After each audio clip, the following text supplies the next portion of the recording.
नमस्कार माझ्या प्रिय विद्यार्थी आणि पालकांनो, कन्सेप्ट डेल्टाच्या युट्यूब चॅनलवर आपलं स्वागत आहे। आता अनेकांनी याच्या आधीचे व्हिडिओ पाहिला असतात तर कशावर केलेला होता आपण की तुमचं कोर ब्रँचेस काय आहेत एकंदरीत त्याच्यात सविस्तर डिस्कशन केलं होतं। त्याच्यानंतर आपण एआय ला फ्युचर आहे का किंवा कम्प्युटर सायन्सला भविष्य आहे का अशा पद्धतीचा एक व्हिडिओ केला। पण आता आपण काय करणार आहोत की प्रत्येक ब्रँचचं एक त्याच्यामध्ये डिटेल डिस्कशन करण्याचा त्या ठिकाणी प्रयत्न करू। आता सुरुवात कुठून करायची तर मी काय केलं की आपली ब्रँच सिव्हिल इंजिनिअरिंग ला फ्युचर आहे का यापासून सुरुवात करू। तर एकंदरीत आजच्या म्हणजे तुम्ही जर व्हिडिओ पाहत असाल तर माझं सांगणं आहे की तुम्ही एकदम शेवटपर्यंत त्या ठिकाणी व्हिडिओ पहा, म्हणजे जेणेकरून काय होईल की कसल्याही पद्धतीचं तिथे कन्फ्युजन होणार नाही।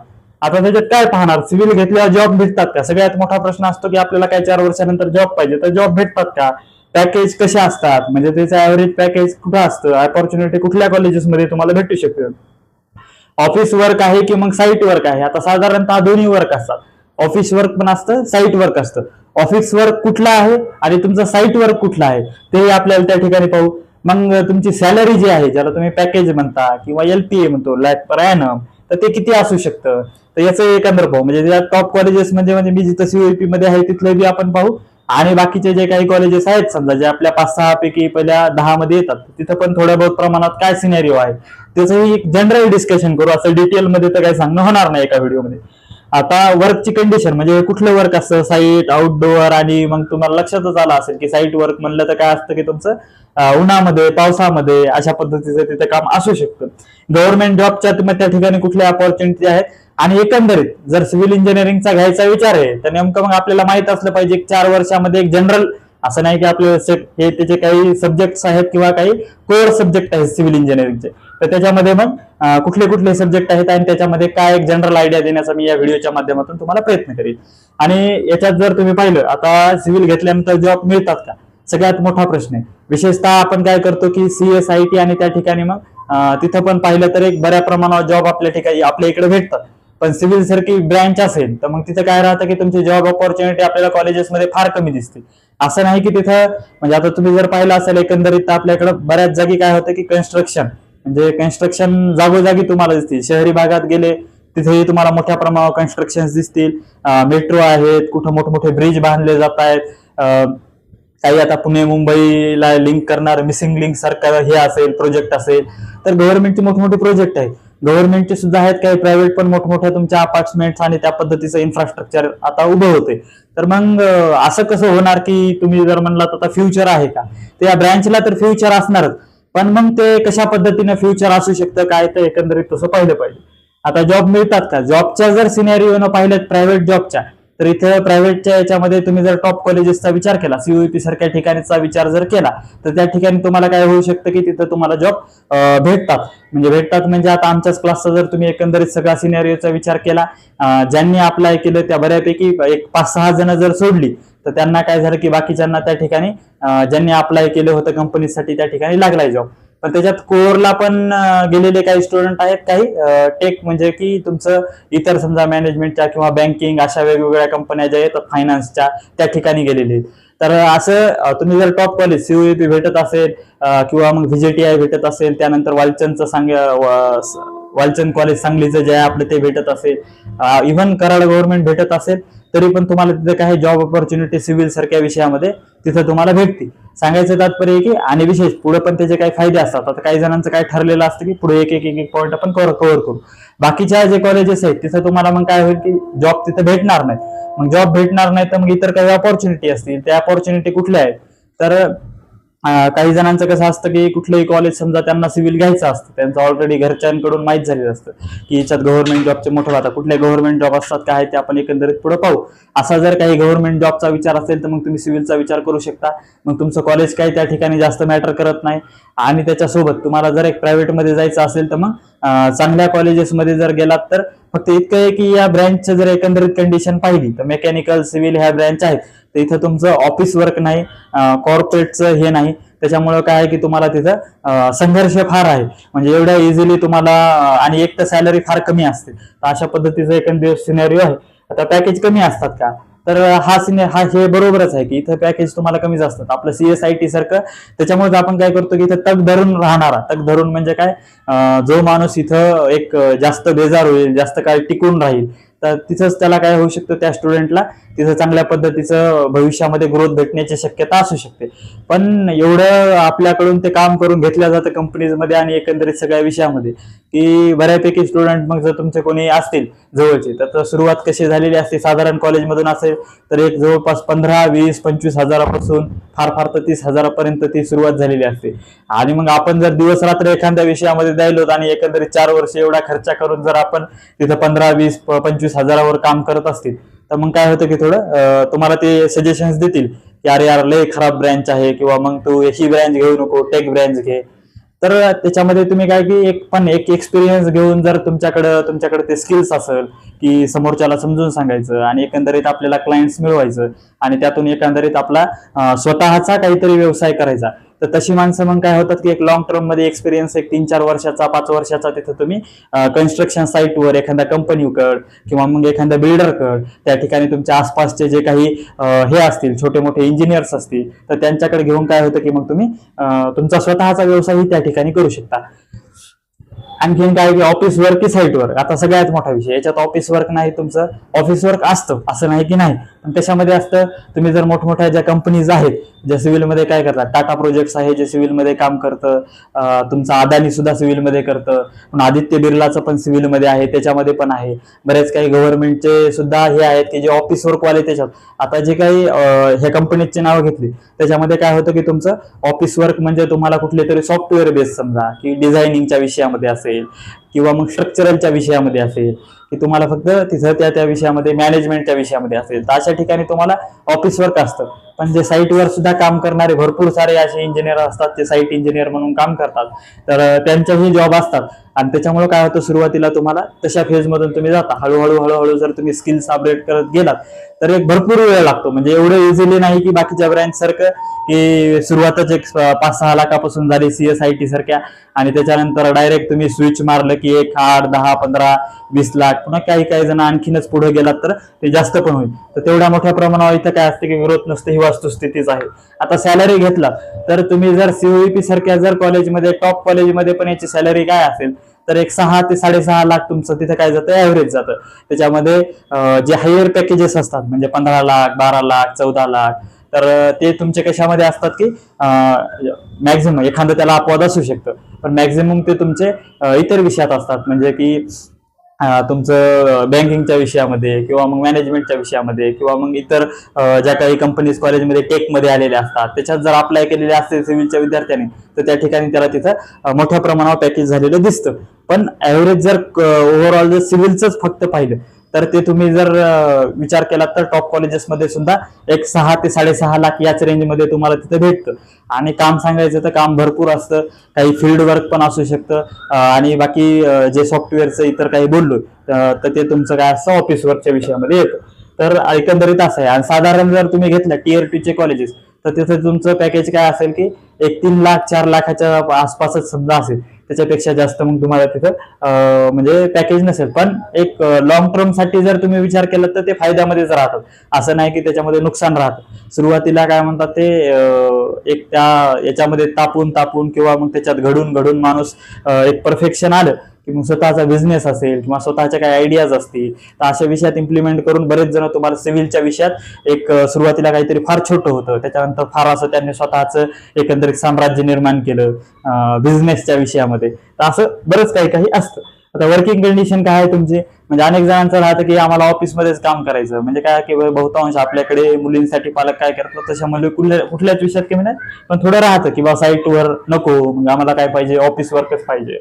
तर ऑफिस वर्क असतात पण त्याच्यात थोडे लिमिटेड आहेत आणि ग्रोथ पण फार स्लो आहे, त्याच्यामुळे कोणी विचार त्या ठिकाणी करत नाही. साईट व्हिजिट म्हणजे तुमचं साईटवरचं काम आहे, म्हणजे तुमचं आउटडोअर आहे, त्याच्यामध्ये तुम्ही पाऊस आहे, ऊन आहे, असं एकंदरीत सगळं काही आहे. आणि हे सगळं झेलून तुम्हाला जर काम करण्याची इच्छा असेल तर असं नाही की एक लॉंग टर्म मध्ये तुम्ही पाहिलात आणि business point of view as a पाहिलात तर फार ग्रोथ आहे. त्याच्यानंतर तुम्ही ऍज अ गव्हर्नमेंट जॉब पाहिलात तरी पण एक भरपूर ऑपॉर्च्युनिटी त्या ठिकाणी आहेत. तर आता गव्हर्नमेंटमध्ये कुठले ऍडव्हान्टेजेस आहेत, तर तुम्ही पब्लिक वर्क डिपार्टमेंट, आपलं PWD असेल, तुमचा रेल्वे असेल, इरिगेशन असेल, ही जी शासनाची डिपार्टमेंट असतात. आता रेल्वेमध्ये पण तुमच्या गव्हर्नमेंट म्हणजे फक्त सिव्हिलसाठी बरं, बाकीचे लोक त्या ठिकाणी त्याला अप्लाय करू शकत नाही. ज्यांचं डोमेन, ज्यांची ब्रँच ही फक्त सिव्हिल आहे, तर त्यांच्यासाठीच काय असतं, स्पेसिफिक काय असतात की तिथं जागा असतात त्या डिपार्टमेंटमध्ये. इथं फक्त सिव्हिल इंजिनिअरिंग असतात.